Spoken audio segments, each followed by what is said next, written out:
വരാൻ ആഗ്രഹിക്കണ ആ ഒരു ഫീൽഡിൽ നിങ്ങൾക്കൊരു കുറഞ്ഞതൊരു 3-4 വർഷത്തെ വർക്ക് എക്സ്പീരിയൻസ് ഉണ്ടെങ്കിൽ അത് അങ്ങനെ പറയുമ്പോൾ നമുക്കൊരു 3 to 4 lakhs ഒക്കെ എക്സ്പെൻസ് വരണുള്ളൂ. ബാക്കി എക്സ്പെൻസ് നമ്മുടെ കമ്പനി തന്നെ എടുക്കും. സോ അത് നമുക്ക് മെയിനായിട്ട് മാൾട്ടയിലുള്ള ജോബ് വേക്കൻസീസ് അറിയാനുള്ള ഏറ്റവും വലിയ ഒരു സോഴ്സാണ്. നമ്മുടെ വീടിന്റെ അടുത്തുള്ള ചർച്ചിൽ ഇപ്പൊ ഫീസ്റ്റ് ആയി. സോ അതിന്റെ ഡെക്കറേഷൻ ഒക്കെ ആയിട്ടാണ് ഇവിടെ കാണുന്നത്. Hello guys, so welcome back to our new video. അപ്പോൾ ഇന്നത്തെ നമ്മുടെ വീഡിയോ എന്ന് പറഞ്ഞാൽ എനിക്ക് ഏറ്റവും കൂടുതൽ എൻക്വയറീസ് തന്നെ സ്റ്റുഡൻറ്റ് വിസ പോലെ തന്നെ മറ്റൊരു കാര്യമാണ് മാൾട്ടയിലേക്കുള്ള വർക്ക് വിസ. എങ്ങനെ മാൾട്ടയിലേക്ക് വർക്ക് വിസയ്ക്ക് വരാം, അല്ലെങ്കിൽ എങ്ങനെയാണ് ഇത് അപ്ലൈ ചെയ്യേണ്ടത്, ഏത് ഏജൻസി വഴിയാണ് ഇത് കിട്ടുക എന്നൊക്കെ എൻ്റെ അടുത്ത് കുറേ ചോദിക്കേണ്ടായിരുന്നു. സോ അത് നമ്മൾ സ്റ്റുഡൻറ്റ് വിസയ്ക്ക് വന്നവർ അത്ര എളുപ്പമല്ല വർക്ക് വിസയ്ക്ക് വരാമെന്ന് പറഞ്ഞു. പക്ഷേ എൻ്റെ ഒരു നോളജിൽ എനിക്കിവിടെ കുറേ പേര് അറിയാം ഡയറക്റ്റ് വർക്ക് വിസയ്ക്ക് വന്നതും അതുപോലെ തന്നെ ഡയറക്റ്റ് എംപ്ലോയർ സ്പോൺസർ ചെയ്ത് വന്നാണ് ഒരുപാട് പേരുണ്ട് ഇവിടെ. സോ ഞാൻ അവരുടെ അടുത്തൊക്കെ ചോദിച്ചു കഴിഞ്ഞപ്പോൾ അവരുടെ അടുത്ത് കുറേ കാര്യങ്ങൾ പറഞ്ഞു. അപ്പോൾ ഞാൻ ആ ഒരു നോളജ് വെച്ചിട്ട് നിങ്ങൾക്ക് എങ്ങനെ മാൾട്ടയ്ക്ക് വർക്ക് വിസ ട്രൈ ചെയ്യണം എന്നുള്ള കാര്യം ഞാൻ എനിക്ക് പറ്റാവുന്ന പോലെ എനിക്ക് അറിയാവുന്ന നോളജിൽ ഞങ്ങൾക്ക് ഷെയർ ചെയ്ത് തരാം. സോ നമുക്ക് വീഡിയോയിലേക്ക് കിടക്കാം. സ്റ്റുഡൻറ്റ് വിസ അല്ലാതെ മാൾട്ടയ്ക്ക് വരാനുള്ള മറ്റൊരു ഓപ്ഷനാണ് വർക്ക് വിസ എന്ന് പറഞ്ഞാൽ. പക്ഷേ ഇത് അത്ര ഈസി കിട്ടാൻ അത്ര ഈസി അല്ല. നമുക്ക് സ്റ്റുഡൻറ്റ് വിസ ഒക്കെ നമ്മൾ അപ്ലൈ ചെയ്തെടുക്കണ പോലെ അത്ര ഈസി അല്ലേ വർക്ക് വിസ കിട്ടാനായിട്ട്. അപ്പം മാൾട്ടയിൽ പൊതുവേ വർക്ക് വിസയ്ക്ക് തന്നെ എല്ലാവരും എന്ന് പറഞ്ഞാൽ ഓൾമോസ്റ്റ് ഈ ഏജൻസി വഴി ഷെയർ ചെയ്ത് തന്നെ വരും, അല്ലെങ്കിൽ പിന്നെ നമ്മുടെ എംപ്ലോയർ ഡയറക്റ്റ് റിക്രൂട്ട് ചെയ്യണതും അങ്ങനെയുള്ള ഓഫറിൽ നിന്നൊക്കെയാണ് നമുക്ക് മാൾട്ടയ്ക്ക് വർക്ക് വിസയിൽ വരാൻ പറ്റുക. അതിൽ മെയിനായിട്ട് എനിക്ക് തോന്നുന്നു കെയർമാർക്കും അതുപോലെ തന്നെ ഈ നഴ്സിംഗ് ഫീൽഡ് അല്ലെങ്കിൽ ഹോസ്പിറ്റൽ ഫീൽഡിലുള്ളവർക്കാണ് മെയിനായിട്ടും വരുന്നത്. ഞാൻ ആദ്യം ജോലി ചെയ്തുകൊണ്ടിരുന്ന ഫാക്ടറിയിൽ അവിടെ ഫാക്ടറി മാനേജർ അടക്കം കുറേ എംപ്ലോയേഴ്സ് വർക്ക് വിസയിൽ വന്നിട്ടുണ്ടായിരുന്നു. അപ്പോൾ ഞാൻ അവരുടെ അടുത്ത് ചോദിച്ചിരിക്കും, നിങ്ങൾ എങ്ങനെയാണ് വർക്ക് വിസയിൽ വന്നത്, അല്ലെങ്കിൽ ആരാണ് നിങ്ങൾ സ്പോൺസർ ചെയ്തത്, ഇത് എംപ്ലോയർ ഡയറക്റ്റ് തരുകയാണ് ചെയ്തത്, അല്ലെങ്കിൽ നിങ്ങൾ നിങ്ങളുടെ നാട്ടിൽ നിന്ന് ഏതെങ്കിലും ഏജൻസി ത്രൂ വന്നതാണോ? അതിലവർ രണ്ടുപേരും ഒന്ന് ദുബായിൽ നിന്നായിരുന്നു. അപ്പോൾ അതിലൊരാളിൻ്റെ അടുത്ത് പറഞ്ഞ കാര്യം എന്ന് പറഞ്ഞാൽ അവർ വർക്ക് വിസയ്ക്ക് വന്നത് ഡയറക്റ്റ് നമ്മുടെ കമ്പനിയിലെ എംപ്ലോയർ അവരെ ഡയറക്റ്റ് വിസ സ്പോൺസർ ചെയ്ത് കൊണ്ടുവരായിരുന്നു ചെയ്തത്. അപ്പോൾ അവർക്ക് ആകെ എന്തോ ചിലവായെന്ന് പറഞ്ഞാൽ അവരുടെ ടിക്കറ്റ് അതുപോലെ ലിവിങ് എക്സ്പെൻസ് അങ്ങനെയൊക്കെ കൂട്ടി ഏകദേശം ഒരു 3 ലക്ഷം രൂപ 4 ലക്ഷം രൂപ എന്തോ അത്ര ആയുള്ളൂ എന്നാണ് ആളെൻ്റെ അടുത്ത് പറഞ്ഞതെന്ന് പറഞ്ഞാൽ. പുള്ളിക്കാരത്തി കുറേ നാളായിട്ട് ദുബായിൽ വർക്ക് ചെയ്ത എക്സ്പീരിയൻസ് ഉണ്ടായിരുന്നു. അപ്പോൾ അത് വെച്ചിട്ട് ലിങ്ക്ഡിനിലെ ആൾ അപ്ലൈ ചെയ്തിട്ട് നമ്മുടെ ഫേമിലേക്ക് നമ്മുടെ ഫാക്ടറിയിലേക്ക് അപ്ലൈ ചെയ്തിട്ട് അങ്ങനെയാണ് എംപ്ലോയർ ആളെ ഇൻ്റർവ്യൂവിന് വിളിക്കണതും അതുപോലെ തന്നെ വിസ കാര്യങ്ങളൊക്കെ ബാക്കി സ്പോൺസർ ചെയ്യണതും.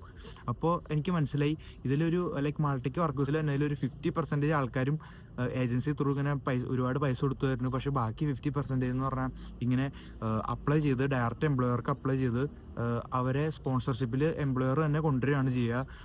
അപ്പോൾ പുള്ളിക്കാരിയുടെ എക്സ്പീരിയൻസ് എൻ്റെ അടുത്ത് പറഞ്ഞപ്പോൾ ആള് മെയിനായിട്ട് പറഞ്ഞ കാര്യമായിരുന്നു, ആൾക്ക് നല്ലപോലെ വർക്ക് എക്സ്പീരിയൻസ് ഉണ്ടായിരുന്നു ആ ഒരു ഫീൽഡിൽ.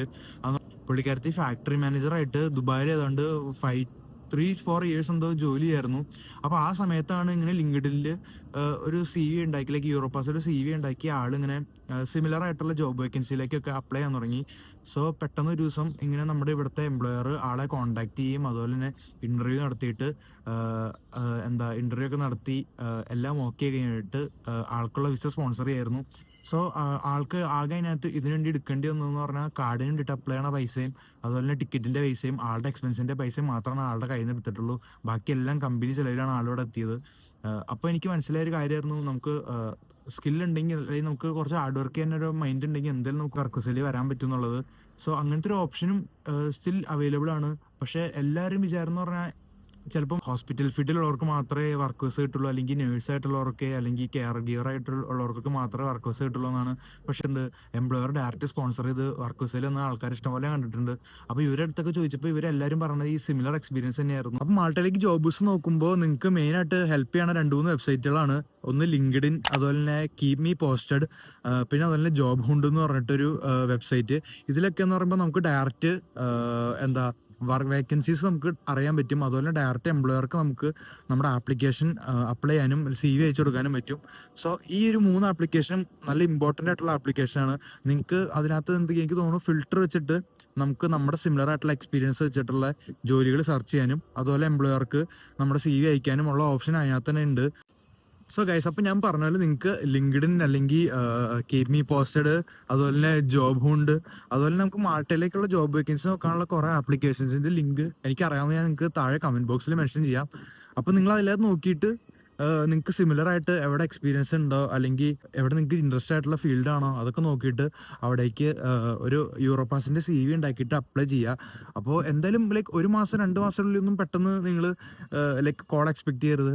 ലൈക്ക് ഇവൻ നിങ്ങൾക്ക് അതിനുള്ള സ്കില്ലും കാര്യങ്ങളൊക്കെ ഉണ്ടെങ്കിൽ, അല്ലെങ്കിൽ നിങ്ങളുടെ CV കണ്ട് ഇഷ്ടപ്പെടുകയാണെങ്കിൽ എംപ്ലോയർ എന്തായാലും നിങ്ങളെ ഡയറക്റ്റ് കോൺടാക്ട് ചെയ്യും. അപ്പോൾ അതിന് വേറെ പ്രശ്നമൊന്നും ഉണ്ടാവില്ല. അങ്ങനെ കിട്ടുകയാണെങ്കിൽ തന്നെ നിങ്ങൾക്ക് ഭയങ്കര ലക്കി ആയിരിക്കും. ഞാൻ പറഞ്ഞില്ലേ, എന്താ നമുക്ക് ഒരുപാട് എക്സ്പെൻസ് ഇല്ലാണ്ട് മാൾട്ടയ്ക്ക് വരാൻ പറ്റും. സ്റ്റുഡൻറ് വിസ എന്നൊക്കെ പറയുമ്പോൾ ഇപ്പോൾ ഓൾമോസ്റ്റ് 10 lakhിനടുത്തൊക്കെ എന്തായാലും എക്സ്പെൻസ് വരുന്നുണ്ട്. സോ വർക്ക് വിസ കിട്ടുകയാണെങ്കിൽ എന്തായാലും നിങ്ങൾക്ക് ഒരു 4 to 5 lakh്സിനുള്ളിൽ നമുക്ക് എക്സ്പെൻസ് നിൽക്കും. സോ എംപ്ലോയറുടെ ഒരു സ്പോൺസർഷിപ്പോട് കൂടി തന്നെ നമുക്ക് മാൾട്ടയ്ക്ക് വരാനും പറ്റും.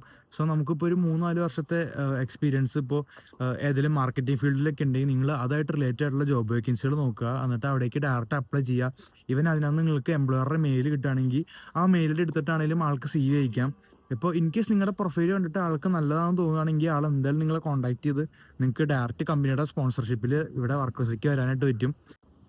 സോ നിങ്ങൾക്ക് മാൾട്ടയ്ക്ക് ജോബ് വിസയിൽ വരാൻ താല്പര്യം ഉണ്ടെങ്കിൽ എന്തായാലും ചെയ്തു നോക്കുക.